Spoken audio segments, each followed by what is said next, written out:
Ma'am, nandito na po yung reliever ni Doc. Kamusta po kayo, ma'am? Magpapacheck up lang sana ako. Medyo masama lang ang pakiramdam ko eh. Napagod lang siguro sa klase kanina.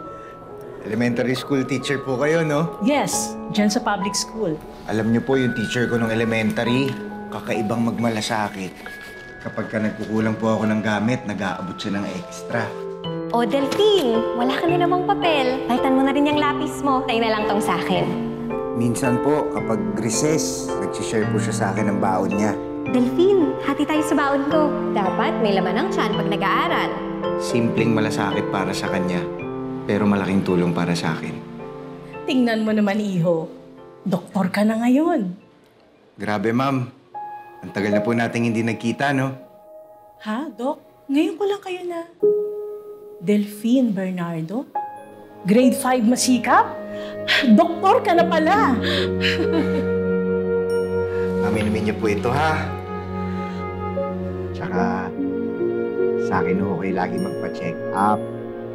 Ako naman po ang bahala sa inyo. Salamat, Delphine. I mean, Doc Delphine. Salamat po sa inyo, ma'am. Ay, meron na pala kami student support fund. Yung parang isang maliit na scholarship. Ito yung mga batang natutulungan namin. Good to hear, ma'am.